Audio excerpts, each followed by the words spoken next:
હાલો magic ચોરસમાં આપણે આ ખાનામાં તમે કઈ સંખ્યા મૂકવો હાલો કેટલો સરવાળો લાવશો ચાલો તમે કોઈ પણ એક બે આંકડાનો 20 થી મોટી સંખ્યા બોલી જાઓ ચાલો સરવાળો આપણે લાવવાનો છે હું જ બોલી જાઉં બોલો કેટલો લાવીશું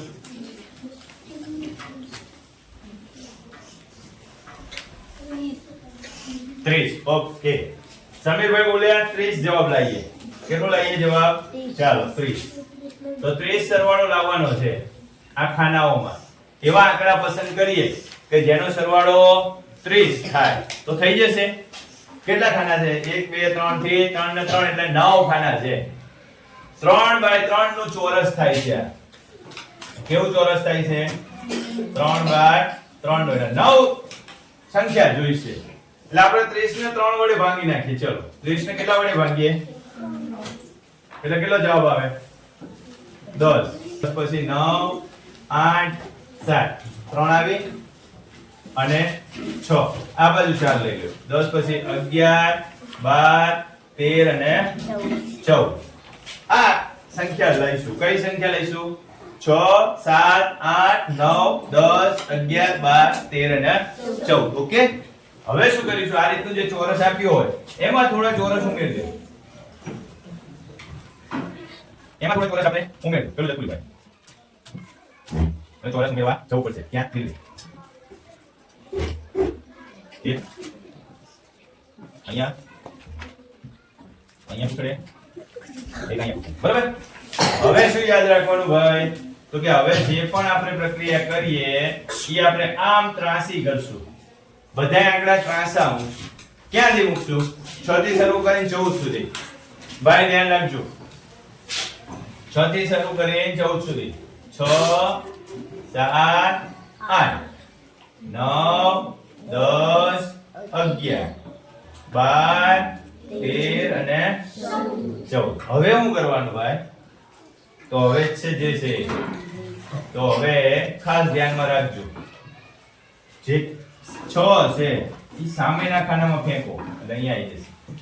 આ 14 છે ઈ સામેના ખાનામાં ફેંકો એટલે અહીંયા આવી જશે આ 12 છે એને ઉપરના ખાનામાં ફેંકો અને 8 છે એને નીચેના ખાનામાં ફેંકો અને હવે જે વધારાનું છે ને બેનો આ જે વધારાનું છે એને હટાવી દો ચલો આ વધારાનું છે ને એને આપણે હટાવી આ થઈ ગયો તમારો જવાબ કરો સરવાળો થાય છે કેટલો કરવાનો સરવાળો 30 12 ને 10 20 ને 3 13 ને 7 કેટલો આવે જવાબ 30 10 14 ને 6 20 ને 10 30 9 ને 13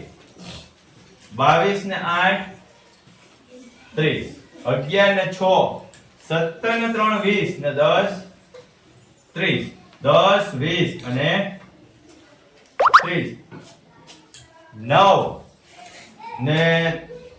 4 13 13 ને 7 20 ને 10 30 આમ જુઓ આ 11 ને 9 20 ને 10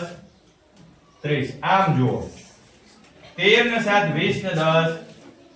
થઈ ગયો બધી બાજુ 30 ગમે એમ સરવાળો કરો આડો ઊભો સીધો તમારે શું કરવાનું કે જેટલો સરવાળો માંગ્યો હોય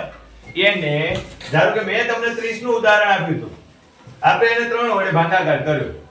જવાબ આવ્યો 10 એટલે વચ્ચેની સંખ્યા આવી ગઈ 10 ક્યાં આવ્યું વચ્ચેની સંખ્યા આવી વચ્ચે જ આવશે આઈ ગઈ વચ્ચે 10 વચ્ચેની સંખ્યા છે એટલે એને વચ્ચે લીધી હવે એનાથી 4 મોટી સંખ્યા લઈ લો અને એનાથી 4 નાની સંખ્યા લઈ લો અને પછી એને ક્રોસમાં ગોઠવવાનો છે